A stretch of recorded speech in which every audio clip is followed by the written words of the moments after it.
we are reading Harry Potter and the Order of the Phoenix. Let's get started. We are currently on page 150.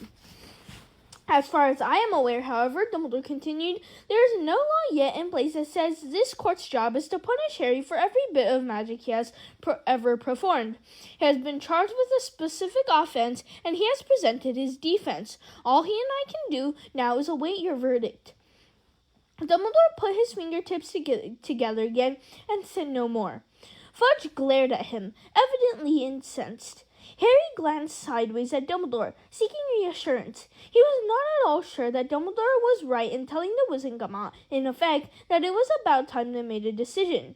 Again, however, Dumbledore seemed oblivious to Harry's attempt to catch his eye. He continued to look up at the benches where the entire Wizengamot had fallen into urgent, whispered conversations.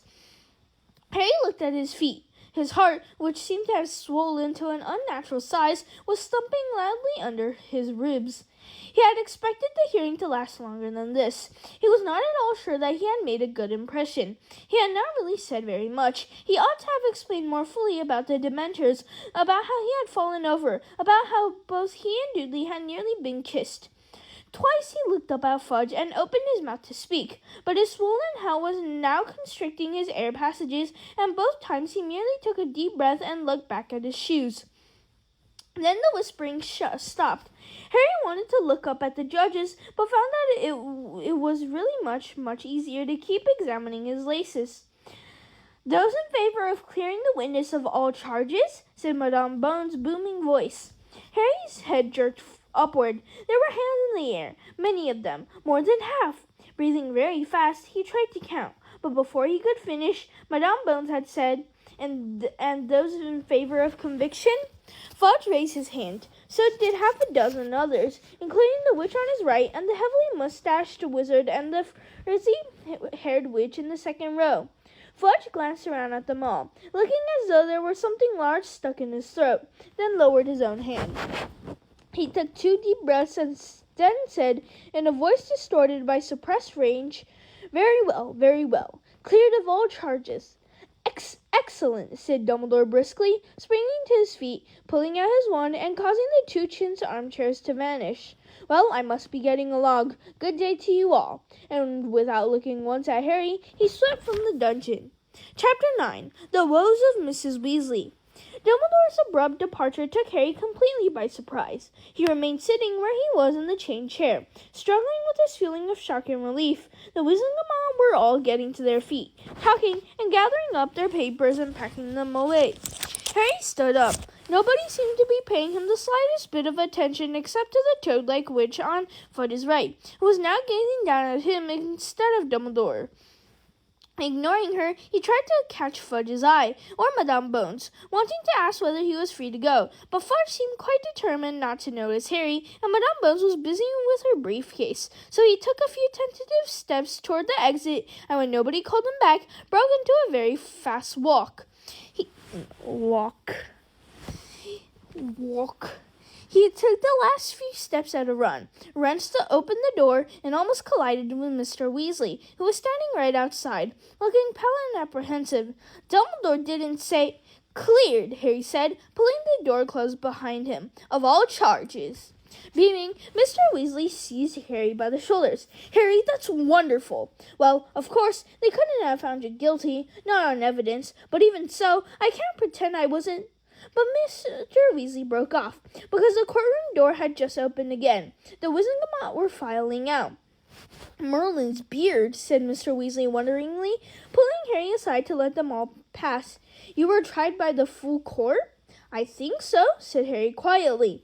1 or 2 of the passing wizards nodded to Harry as they passed, and a few, including Madame Bones, said, "Morning, Arthur," to Mr. Weasley, but most averted their eyes. Cornelius Fudge and the toad-like witch were almost the last to leave the dungeon. Fudge acted as though Mr. Weasley and Harry were part of the wall, but again the witch looked almost appraisingly at Harry as she passed. Last of all to pass was Percy. Like Fudge, he completely ignored his father and Harry. He marched past clutching a large roll of parchment and a handful of spare quills, his back rigid and his nose in the air.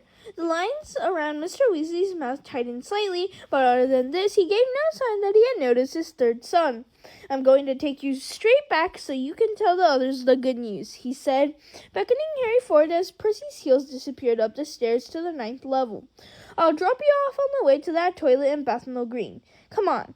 What will you have to do about the toilet? Harry asked, grinning. Everything suddenly seemed 5 times funnier than usual. It was starting to sink in. He was cleared. He was going back to Hogwarts. Oh, it's a simple enough anti-jinx, said Mr. Weasley as they mounted the stairs. But it's not so much having to repair the damage. It's more the attitude behind the vandalism. Harry, muggle baiting might strike some wizards as funny, but it's an expression of something much deeper and nastier. And I, for one... Mr. Weasley broke off in mid-sentence. They had just reached the 9th level critter, and Cornelius Fudge was standing a few feet away from them, talking quietly to a tall man with sleek blonde hair and a pointed, pale face. The second man turned at the sound of their footsteps. He, too, broke off mid-conversation, his cold gray eyes narrowed and fixed upon Harry's face. Well, Patronus Potter, said Lucius Malfoy coolly. Harry felt winded, as though he had just walked into something heavy. He had last seen those cool gray eyes through the slit in the Death Eater's hood, and last heard that man's voice cheering in the dark graveyard while Lord Voldemort tortured him. He could not believe that Lucius Malfoy dared look him in the face. He could not believe that he was here, in the Ministry of Magic, or that Cornelius Fudge was talking to him, when Harry had told Fudge mere weeks ago that Malfoy was a Death Eater. The minister was just telling me about your lucky escape, Potter, drawled Mr. Malfoy. Quite astonishing, the way you continue to wriggle out of very tight holes. Snake-like, in fact. Mr. Weasley gripped Harry's shoulder in warning. Yeah, said Harry. Yeah, I'm good at escaping. Lucius Malfoy raised his eyes to Mr. Weasley's face. And Arthur Weasley, too. What are you doing here, Arthur? I work here, said Mr. Weasley shortly. Not here, Shirley? Said Mr. Malfoy, raising his eyebrows and glancing toward the door over Mr. Weasley's shoulder. I thought you were up on the 2nd floor. Don't you do something that involves sneaking Muggle artifacts home and bewitching them? No, said Mr. Weasley curtly, his fingers now biting into Harry's shoulder. What are you doing here, anyway? Harry asked Lucius Malfoy. I don't think private matters between myself and the minister are any concern of yours, Potter, said Malfoy, smoothing the front of his rose. Harry distinctly heard the gentle clicking of what sounded like a full pocket of gold. Really, just because you are Dumbledore's favorite boy, you must not expect the same indulgence from the rest of us. Shall we go up to your office then, Minister? Certainly, said the Fudge, turning his back on Harry and Mr. Weasley. This way, Lucius. They strode off together, talking in low voices. Mr. Weasley did not let go of Harry's shoulder until they had disappeared into the lift. Why wasn't he waiting outside Fudge's office if they've got business to do together? Harry burst out furiously. What was he doing down there? Trying to sneak down to the courtroom, if you ask me, said Mr. Weasley, looking extremely agitated as he glanced over his shoulder as though making sure they could not be overheard. Trying to find out whether you'd been expelled or not. I'll leave a note for Dumbledore when I drop you off. He ought to know Malfoy's been talking to Fudge again. What private business have they got together anyway? Gold, I expect, said Mr. Weasley angrily. Malfoy's been giving generously to all sorts of things for years.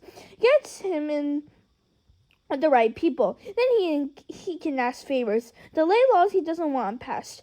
Oh, he's very well connected, Lucius Malfoy. The lift arrived. It was empty except for a flock of memos that flapped around Mr. Weasley's head as he pressed a button for the atrium, and the doors clanged shut. He waved them away irritably. Mr. Weasley, said Harry slowly, if Fudge is meeting Death Eaters like Malfoy, if he's seeing them alone, how do we know they haven't put the Imperius curse on him?